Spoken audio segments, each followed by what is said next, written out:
Mes frères et sœurs, voici encore une autre vidéo que le Seigneur me permet de faire afin de nous encourager, de nous donner des messages, des réflexions pour qu'on puisse se mettre dans le droit chemin, pour qu'on puisse se mettre dans le chemin protégé, dans le chemin qui mène à la lumière, dans le chemin qui mène à la vie éternelle, dans le chemin protégé. C'est très important cette notion de protection.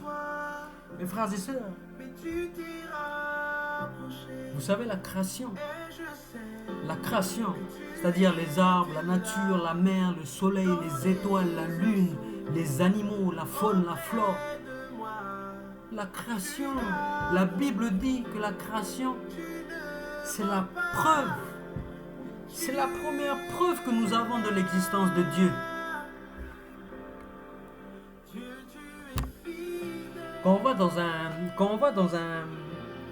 on regarde à la télé les sites archéologiques,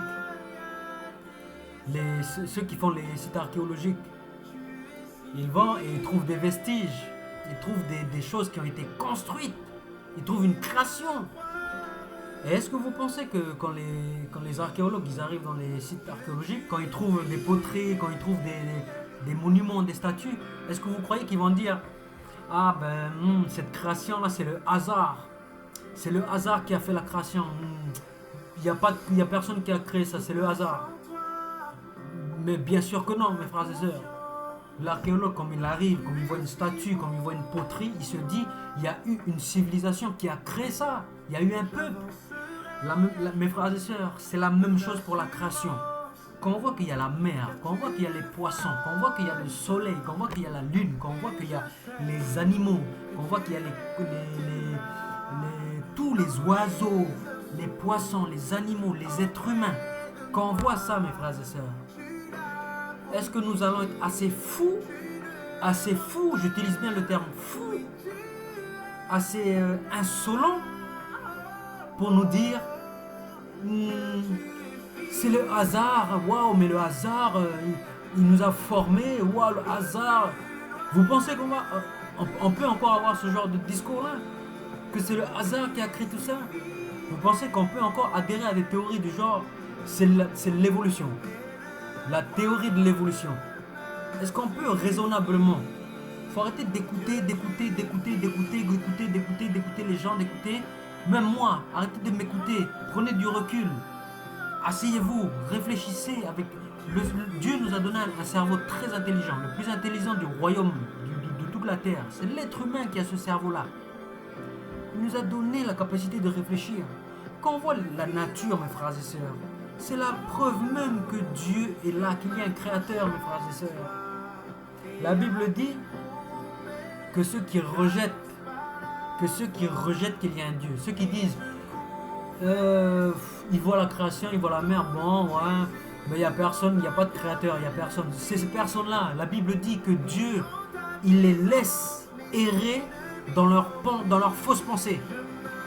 Dieu les laisse et leur pensée, cette pensée de dire qu'il n'y a pas de créateur, ça les emmène vers un chemin qui n'est pas protégé, mes frères et sœurs. C'est pour ça au début je vous disais qu'il faut choisir le chemin protégé par Dieu. Dieu nous donne le choix. On n'est pas des robots. Dieu ne va pas nous prendre par les cheveux et nous dire tu vas m'écouter là. Dieu ne fait pas ça. Dieu c'est un Dieu d'amour, un Dieu de patience et un Dieu qui donne le choix à sa création. Il donne le choix de faire le bien ou de faire le mal. Il donne des conséquences, que si on fait le bien, il dit ce qui va arriver, si on fait le mal, il dit, mais il nous laisse le choix. C'est comme un papa qui a des enfants, il ne va pas prendre ses enfants et les taper pour qu'ils fassent quelque chose de droit. Un papa qui aime ses enfants, il va expliquer. Il va dire, mon enfant, si tu fais ça, il faut arrêter de faire ça, c'est pas bien, il faut arrêter de boire. Il faut arrêter de boire l'alcool. Ça t'emmène vers... T'auras pas de travail, tout ça. Le papa, il donne des conseils. Mais le papa, il va pas arriver avec son bâton, hein. Il va pas te taper. Il y a des papas qui font ça. Mais ça mène à quoi? Ça mène à rien. Ça mène à la haine. Le fils, il a la haine après son père. Le fils, il aime pas ses parents. Le fils, il continue à boire. Dieu, il est pas comme ça. Dieu, il est pas comme ça, mes frères et sœurs. Donc, ce qu'il faut bien comprendre,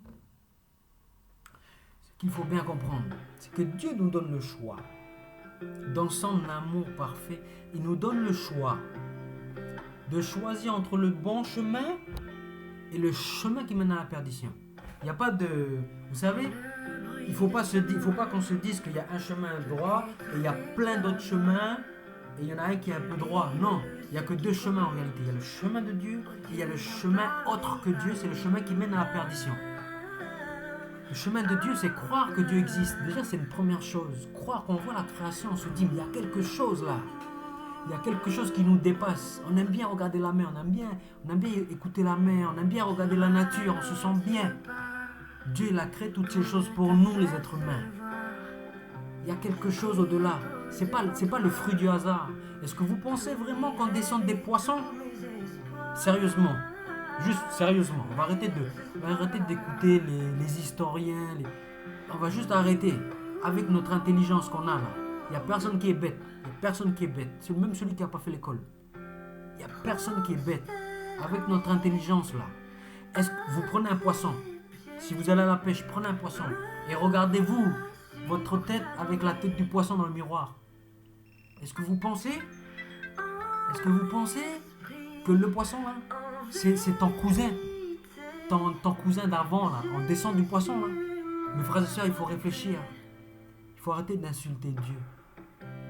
Car quand on réfléchit comme ça, oui, on descend du poisson, la théorie de l'évolution, mais on est en train d'insulter Dieu, on est en train de lui cracher sur la figure. On est en train de lui dire, tu m'as créé, mais je ne crois pas en toi.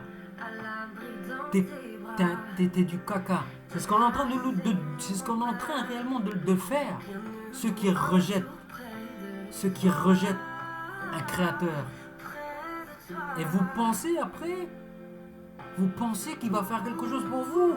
Même vous êtes incapable de faire quelque chose pour quelqu'un qui vous renie. Imaginez, vous, en tant qu'être humain, imaginez, on va aider une personne. On va aider la personne, on va aider. On la relève, on est toujours là pour elle. Cette personne-là, elle réussit dans la vie grâce à vous. Vous l'avez aidée. Et quand on va demander à cette personne, waouh, tu es forte, comment tu as fait? Imaginez cette personne, elle dit, c'est moi tout seul qui est arrivé là. Imaginez, elle vous oublie, alors que c'est vous qui l'avez aidée pour arriver là où elle est. Est-ce que vous pensez que vous allez être content? Est-ce que vous pensez que vous allez dire, ouais, oui, elle a raison, cette personne elle a raison, elle est arrivée là toute seule? Non, vous allez être blessé dans votre cœur. Vous attendez une reconnaissance. Et bien le sentiment que vous avez, le sentiment de reconnaissance là, Dieu il a des sentiments. C'est le sentiment qu'il a. Il a besoin de reconnaissance. Il nous a créés. Alors pourquoi on va l'insulter, lui cracher à la figure, lui dire qu'on n'a pas besoin de lui, il n'existe pas, alors que la création nous montre qu'il y a bien un créateur et qu'il est là-haut dans les cieux. Mes frères et sœurs, lisez la Bible. Ça explique comment Dieu a créé la terre. Ça explique tout. Et ça, c'est des faits véridiques, ça. C'est pas les scientifiques. La démarche scientifique, c'est que des hypothèses. Tout, c'est bancal. Tout est bancal. C'est que sur des hypothèses. Alors que la foi, la relation que tu entretiens avec Dieu, c'est pas une hypothèse, c'est une réalité. Donc mes frères et sœurs, moi je voulais vous dire aujourd'hui, frère Kanak, frère calédonien, frère wallisien, frère foutonien, frère javanais, frère fidjien, frère néo-zélandais, frère français, frère de toute la planète, humain, être humain. On va arrêter avec les frères humains. Arrêtons d'être insolents.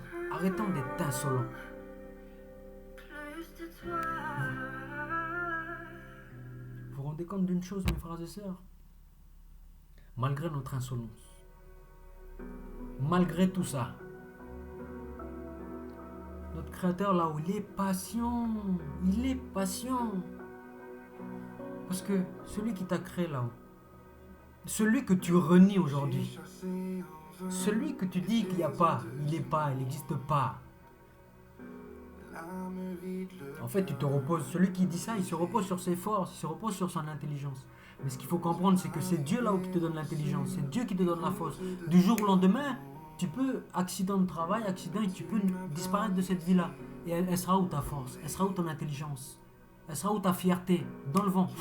Plus rien. Ce qu'il faut comprendre, mes frères et sœurs, c'est que Dieu qui est là-haut, il est extrêmement patient, il est extrêmement bon pour toi. Qui le renie aujourd'hui? Mon frère Kanak. mon frère, humain. Il est patient. Malgré que tu le renies, tu préfères boire l'alcool. Tu préfères aller voir les filles en boîte de nuit. Après le lendemain, tu sais plus ce que tu as fait, tu as mal à la tête. Et tous les week-ends, c'est la même chose. Boîte de nuit, boîte de nuit, boîte de nuit. Les filles, les copines, l'alcool, l'alcool, l'alcool. Les copains, faire les bêtises. Malgré tout ça, il est bon avec toi parce qu'il continue de te donner à manger. Il continue de te donner du soleil au-dessus de ta tête. Il continue de te donner à boire, de l'eau. Il continue de prendre soin de toi. Parce que c'est pas un Dieu méchant. C'est pas parce que tu le renies qu'il va te tuer et qu'il va te faire disparaître. Il est patient avec toi. Il te regarde te perdre. Parce que tu te perds, il te laisse. Il va pas te forcer. Mais par contre, il t'appelle. Il te force pas, il te prend pas la main et puis il dit viens là, non. Il te regarde. Il est triste de te voir partir. Il est triste de te voir renier. Mais il t'appelle. Il te dit, mon fils, ne m'oublie pas, malgré que tu penses que je n'existe pas. Ne m'oublie pas, il te fait des piqûres de rappel dans ta vie. Il te fait des piqûres de rappel pour te dire, reviens à moi. Parce que moi je t'aime et moi seul est capable de te combler au plus profond de ton cœur. Moi seul. C'est pas l'alcool, c'est pas les femmes. C'est moi seul. Et il attend que tu reviennes. C'est comme notre Seigneur et Sauveur Yeshua HaMashiach, Seigneur Jésus-Christ, il nous a donné la parabole du fils prodigue. Dieu, il avait deux fils. Il avait deux fils. Et il y a un des fils qui est parti voir le père. Un père, il avait deux fils. Et un des deux fils, il est parti voir le père. Il lui a dit, papa, donne-moi tout l'héritage que je dois obtenir. Sa papa, il lui a donné tout l'héritage, toute la bénédiction. Le fils, il a fait quoi? Il a tracé la route, il est parti. Il a renié son père, il a renié son frère. Et il est parti, il a fait quoi? Il a dépensé avec les prostituées, il a dépensé son argent dans l'alcool. Il a tout gaspillé, tout son argent. Il a gaspillé tout son argent. Et il s'est retrouvé dans la misère. Et qu'est-ce qu'il a fait? Il a pensé à son père. Il a dit, il faut que je retourne vers mon père. Il faut que je retourne voir mon père. Il est retourné voir le père. Et vous pensez que le père, il a accueilli comment? Malgré que le fils, il a renié. Malgré qu'il a dépensé tout son argent. Quand le fils il est revenu, le père, il a pleuré. Il lui a pris dans ses bras et il a fait un festin. Il a fait la fête avec lui. Pour lui dire, mon fils, tu es revenu, je te pardonne. C'est la même chose. C'est la même chose pour Dieu et nous. On l'a renié tant d'années. On gaspille ces bénédictions qu'il nous donne. Il nous donne de l'argent, il nous donne l'amour, il nous donne de la femme, il nous donne une famille, il nous donne des amis, il nous donne à manger, il nous donne une maison, un toit. On gaspille, on pense jamais à lui. Mais il y aura un jour, mes frères et sœurs, il y aura un jour où on va se retrouver plus bas que terre. Et le seul qui pourra nous remonter au-dessus, c'est notre papa. C'est notre papa au-dessus des cieux. Et quand on va revenir vers lui, il ne va jamais nous dire va là-bas, tu m'as renié. Jamais. Il nous attend avec un grand cœur ouvert. Et mes frères et sœurs, le chemin pour retourner vers papa, c'est Jésus-Christ. C'est ça la vraie nouvelle de l'évangile. C'est que Jésus-Christ est le chemin et la vérité. Il est la vie. Alors qu'est-ce qu'on attend, mes frères et sœurs? Est-ce qu'on va continuer à être des enfants rebelles, des enfants hypocrites, des enfants qui crachent au visage d'un Dieu qui nous bénit chaque jour? C'est aujourd'hui, mes frères et sœurs. Si vous voulez que tout change, c'est à partir d'aujourd'hui, vous pouvez dire stop à ça. Et moi, je décide de mener une vie en conformité avec Papa là-haut. Et j'accepte le Seigneur Yeshua dans mon cœur. C'est tout. Vous n'allez pas faire partie d'une secte. Vous n'allez pas donner de l'argent des gens. C'est entre vous et Dieu. C'est tout. Donc mes frères et sœurs, c'est aujourd'hui. C'est aujourd'hui. Vous voulez construire une famille, vous voulez construire une vie stable, vous voulez construire un pays Kanaki. Individuellement, chaque femme, homme, il fait ce travail-là personnellement dans son cœur. Et je vous assure, mes frères et sœurs, prenons l'exemple de la Bible. Le royaume d'Israël, quand il a donné sa confiance à Dieu, il prospérait partout. L'argent, il n'y avait pas de guerre, il y avait la paix, il y avait en abondance de la nourriture. Il faut prendre exemple sur ce genre de pays. Maintenant, si vous voulez que la Kanaki soit un pays grand, que ce soit avec la France ou pas la France, que chacun remette son cœur et sa vie à Dieu, et vous allez voir que ça va être formidable. Voilà mes frères et sœurs. Soyez bénis et que Yeshua, Jésus-Christ, se révèle dans nos cœurs puissamment et qu'il soit glorifié au-dessus de tout nom.